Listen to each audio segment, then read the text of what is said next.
नमस्कार, बुलेटिन में स्वागत है आपका और मैं हूं आपके साथ जागृति खंतवाल। रुक करेंगे 2 मिनट में 10 बड़ी खबरों का। देहरादून में बीजेपी मीडिया कार्यशाला का उद्घाटन मुख्यमंत्री पुष्कर सिंह धामी ने किया शुभारंभ। प्रदेश मीडिया प्रभारी सहित तमाम कार्यकर्ता रहे शामिल। देहरादून में विभागीय अधिकारियों की समीक्षा बैठक, सतपाल महाराज ने की बैठक की अध्यक्षता। बैठक में कई विषयों पर की गई चर्चा। प्रदेश में अफसरों के तबादले, 6 आईएएस और 12 पीसीएस अफसरों का हुआ तबादला। पद और अनुरोध के आधार पर हुआ ट्रांसफर। हरिद्वार में नाले से मिली 54 वर्षीय व्यक्ति की लाश, इलाके में मचा हड़कंप, पुलिस कर रही मामले की जांच। रुड़की विकास प्राधिकरण की ओर से नई पहल, ओल्ड एज होम बनाने का लिया निर्णय, जल्द ही शुरू होगा काम। उधम सिंह नगर में एसएसपी ने ली थाना प्रभारियों की बैठक, अधिकारियों को अपराधों पर लगाम लगाने के दिए निर्देश। 26 पुलिसकर्मियों को किया सम्मानित। हल्द्वानी के तराई क्षेत्र में हाथियों का आतंक, ग्रामीणों में डर का माहौल, झुंड में घूम रहे हाथी। उधम सिंह नगर में रिश्वत लेते पकड़ा गया दरोगा, विजिलेंस टीम ने किया गिरफ्तार। 4000 रुपए की ले रहा था रिश्वत। भारतीय किसान यूनियन ने की प्रेस वार्ता, आढ़तियों से की बकाया पैसा लौटाने की अपील। पैसा वापस न करने पर धरना प्रदर्शन करने की दी चेतावनी। हरिद्वार में लोकसभा चुनाव को लेकर तैयारियां शुरू, एसएसपी के नेतृत्व में हुई समीक्षा बैठक, तमाम पुलिस ऑफिसर्स हुए शामिल।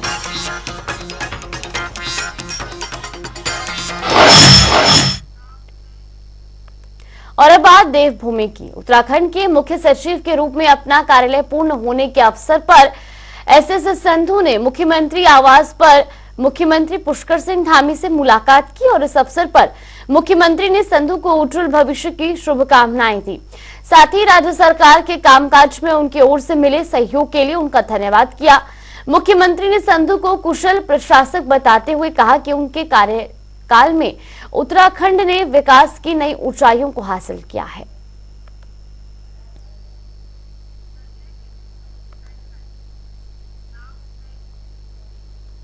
तो वही उत्तराखंड को पहली महिला मुख्य सचिव मिल गई है। सरकार ने आईएएस राधा रतूड़ी को प्रदेश का नया मुख्य सचिव बनाया है, जिसके आदेश जारी हो गए हैं। आपको बता दें कि 1988 बैच के आईएएस अधिकारी मुख्य सचिव डॉक्टर एसएस संधू का कार्यकाल आज समाप्त हो गया है। संधू को सेवानिवृत्ति के बाद 6 महीने का एक्सटेंशन दिया गया था, जो आज पूरा हो गया है।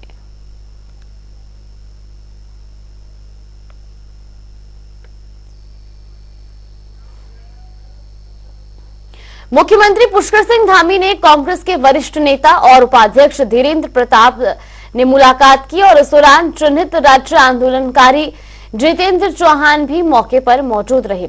इस दौरान जितेंद्र चौहान ने कहा कि हिमाचल की तर्ज पर भू कानून और मूल निवास पर जल्द कानून पारित करने का आग्रह भी उनकी ओर से किया गया।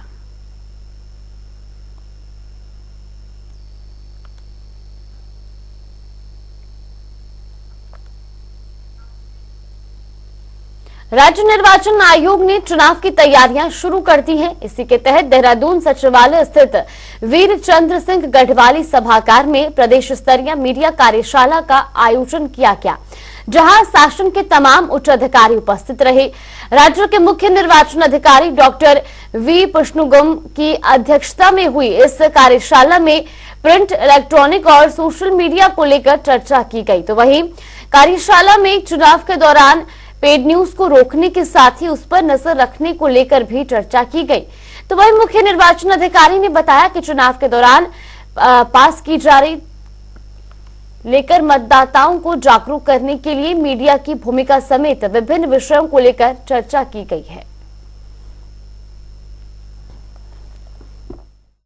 के दिशा निर्देश हैं कि जब भी लोकसभा चुनाव या विधानसभा चुनाव हो, उसके पहले चूंकि मीडिया की बहुत महत्वपूर्ण भूमिका होती है लोकसभा और विधानसभा चुनावों में, तो मीडिया से संबंधित जो भी पहलू होते हैं उनमें मीडिया को सेंसिटाइज किया जाए, जो भी नियम कानून है या रेगुलेशंस हैं उनकी उनको भली भांति जानकारी दी जाए, ताकि चूँकि भारत निर्वाचन आयोग का एक महत्वपूर्ण पार्टनर होते हैं मीडिया के सारे लोग, तो निर्वाचन की जो पूरी प्रक्रिया है वो सुचारू रूप से हो और सफलता से हो, इसी को ध्यान में रखते हुए कार्यशाला का आयोजन किया गया।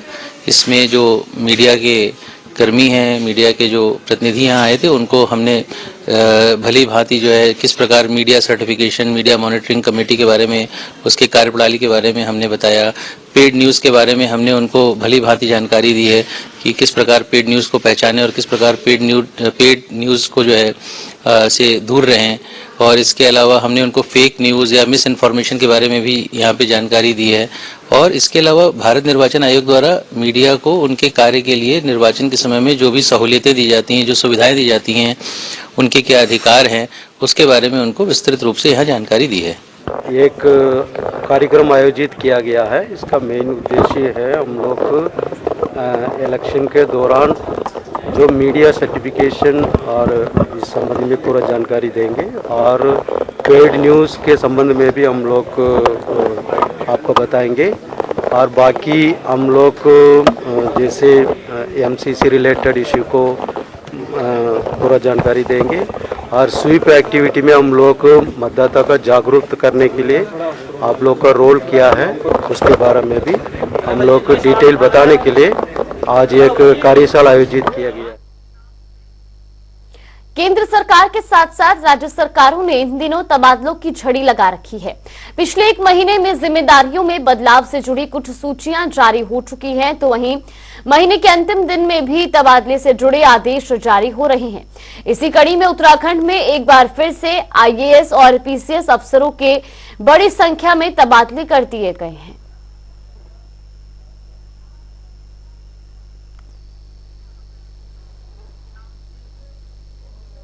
पंचायती राज मंत्री सतपाल महाराज ने निदेशालय पंचायती राज में वरिष्ठ विभागीय अधिकारियों के साथ समीक्षा बैठक की। बैठक में पंचायती राज मंत्रालय भारत सरकार की ओर से 15वें वित्त आयोग के अंतर्गत आवंटित धनराशि के संपेक्ष व्यय बढ़ाए जाने का निर्देश दिए गए। इसके साथ ही पंचायती राज विभाग के कार्मिकों के लिए क्रेडिट कार्ड बनाने के संबंध में भी चर्चा की गई।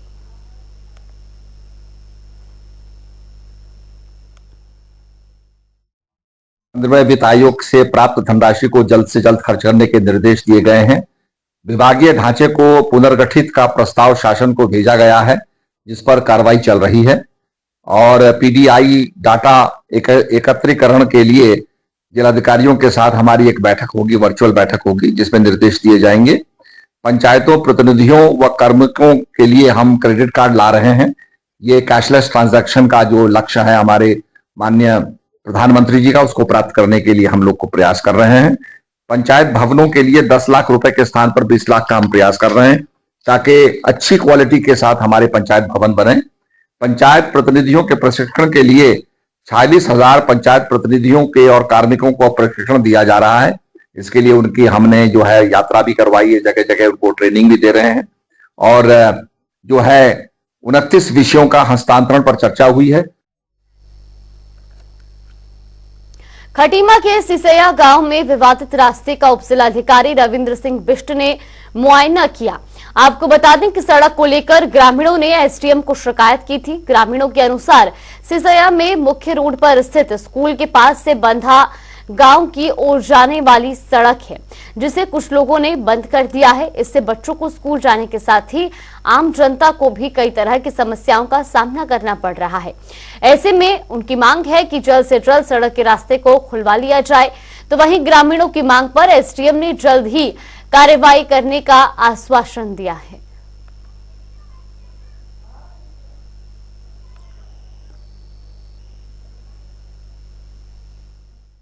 विवाद में जो दो पार्टी से उनसे मेरी बात हो गई है, फिर क्या हो गया, मतलब तैयार हो गए हैं कि आधा रास्ता वो देंगे, आधा रास्ता, ताकि जो यहाँ से हमारी बालक बालिकाएं आती हैं स्कूल से ले, उनका आने जाने का रास्ता अच्छी तरह से बन सके। तो ये राजी हुए हैं इसमें, एक आध दिन में हम इसमें कार्रवाई करते हैं। हल्द्वानी के तराई क्षेत्रों में फतेहपुर और लामा चौड़ में हाथियों ने आतंक मचा रखा है। ग्रामीणों के मुताबिक 20 से 25 हाथियों का झुंड रोजाना उनके खेतों को नुकसान पहुंचा रहा है। इसके साथ ही ग्रामीणों ने अपनी जान को भी खतरा बताया है। दरअसल पिछले दिनों हाथियों का झुंड 6 फीट की सुरक्षा दीवार सोलर फेंसिंग तोड़कर गांव की तरफ पहुंच गया, जिसके बाद ग्रामीणों में डर का माहौल है। फिलहाल ग्रामीणों ने वन विभाग से फसल और मुआवजे को लेकर हाथियों के आतंक से निजात दिलाने की मांग की है।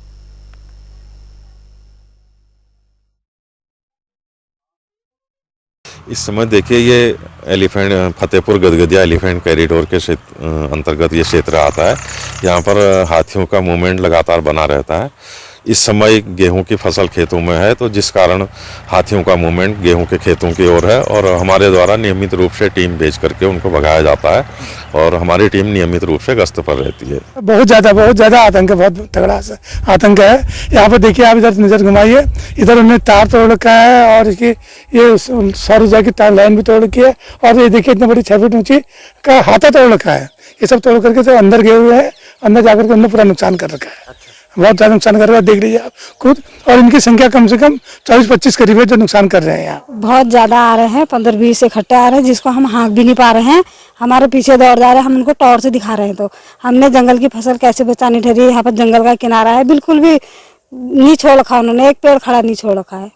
हम खड़े हैं हल्द्वानी से लगे एक फतेहपुर के गांव में, जहां आजकल हाथियों का आतंक चरम पर है।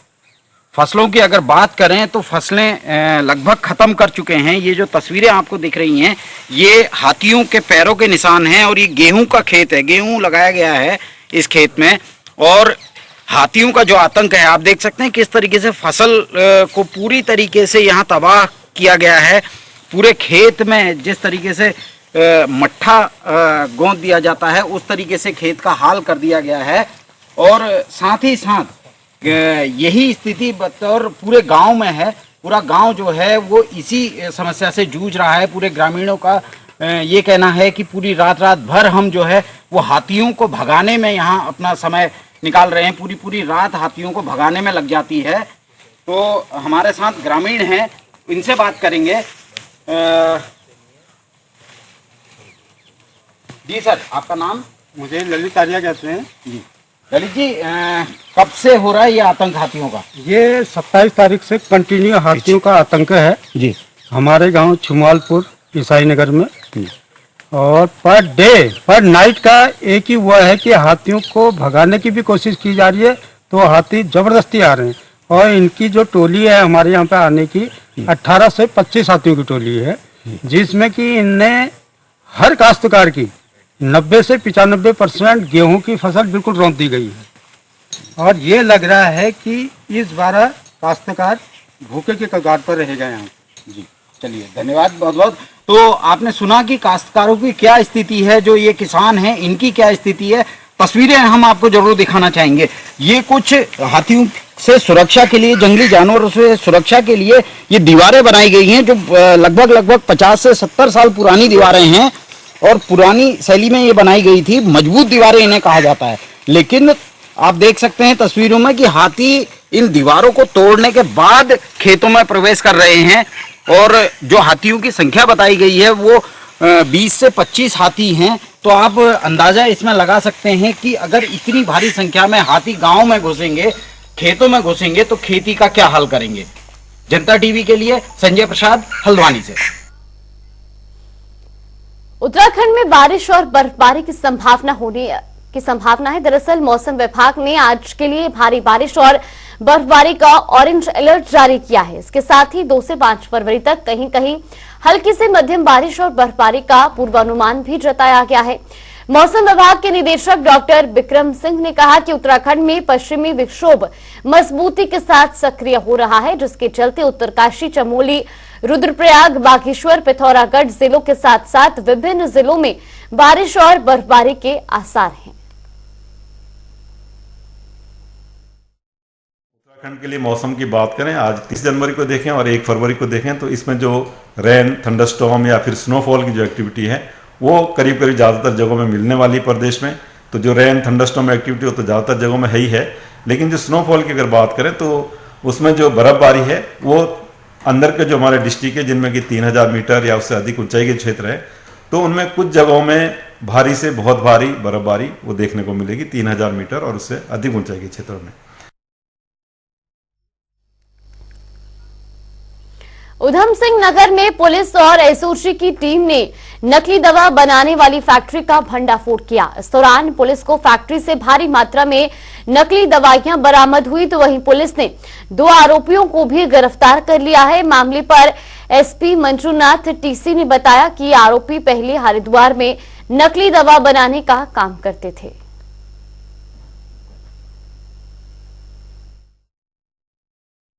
काशीपुर थाना पुलिस को बहुत अच्छी सफलता मिली है। Drug inspector Uttarakhand, drug inspector जनपद उधम सिंह नगर, काशीपुर थाना पुलिस और एसओजी पुलिस का संयुक्त कार्रवाई हुआ है। एक इनपुट के आधार पर, एक छोटा इनपुट जो मिला था पुलिस टीम को, जिसको साझा किया ड्रग इंस्पेक्टर के साथ, और उसी ड्रग इंस्पेक्टर ने कई दिन काम करके उस इनपुट को और बेटर कराया। और उसके बाद हमने संयुक्त टीम ने फील्डिंग करते हुए अच्छी रेड की कार्रवाई करी। उस रेड की कार्रवाई का नतीजा यह निकला कि काशीपुर थाना क्षेत्र में एक अवैध रूप से नकली दवाई बनाने का, एक घर में नकली दवाई बनाने का फैक्ट्री संचालित किया जाता था, और ब्रांडेड दवाइयां जिसमें अगुमेंटिन, टेल्मा एसएच, ग्लैक्सोस्मिथक्लाइन और आपका क्या बोलते हैं मैक्लॉइड्स और अपना ग्लेनमार्क, ये सब ना बहुत बड़े बड़े फॉरेन मल्टीनेशनल कंपनीज होता है। इनकी दवाइयां बहुत महंगी आती है। ऐसी दवाइयों का टोटल ठेठ नकली दवाई बना के, बिल्कुल अंदर दवाई भी नहीं रहता, मात्र कैल्शियम की गोली बना के उसको उसका आकार देके उसकी अच्छी ब्रांडिंग करके, नकली पैकेजिंग करके नकली दवाइयां बनाने का एक फैक्ट्री संचालन होता था। इस संपूर्ण नकली दवाइयों का फैक्ट्री का भांडाफोड़ किया है। समस्त उपकरण को हमने जब्त कर लिया है। 2 अभियुक्त हाथों हाथ मौके में पकड़ में आए हैं, उनको गिरफ्तार कर लिया है। ड्रग इंस्पेक्टर द्वारा ये फर्द बनाया गया है, वो गिरफ्तारी अमल में लाई गई है।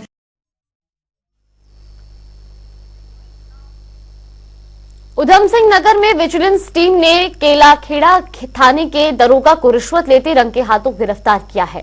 आपको बता दें कि केलाखेड़ा के गांव गणेशपुर के एक व्यक्ति ने विजिलेंस की टीम को सूचना दी थी कि बिजली विभाग की ट्रेन ने बिजली चोरी करने के आरोप में उसके खिलाफ केलाखेड़ा थाने में शिकायत दर्ज कराई थी, जिसके चलते थाने में तैनात दरोगा ने मुकदमा न लिखने के लिए 4000 रुपए की रिश्वत की मांग की है।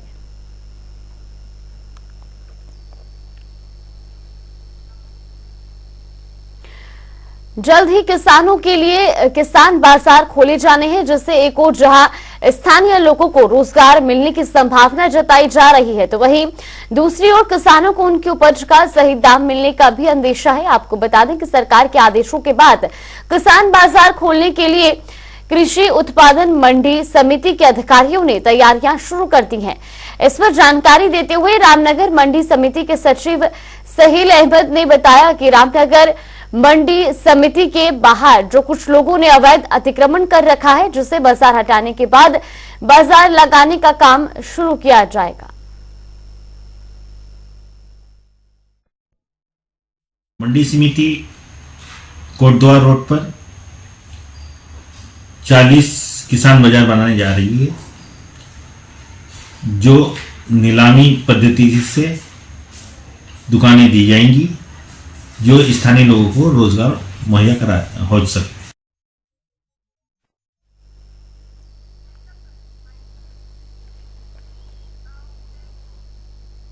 चलिए देवभूमि की खबरों में फिलहाल के लिए बस इतना ही। यहाँ पे रुकते हैं छोटे से ब्रेक के लिए।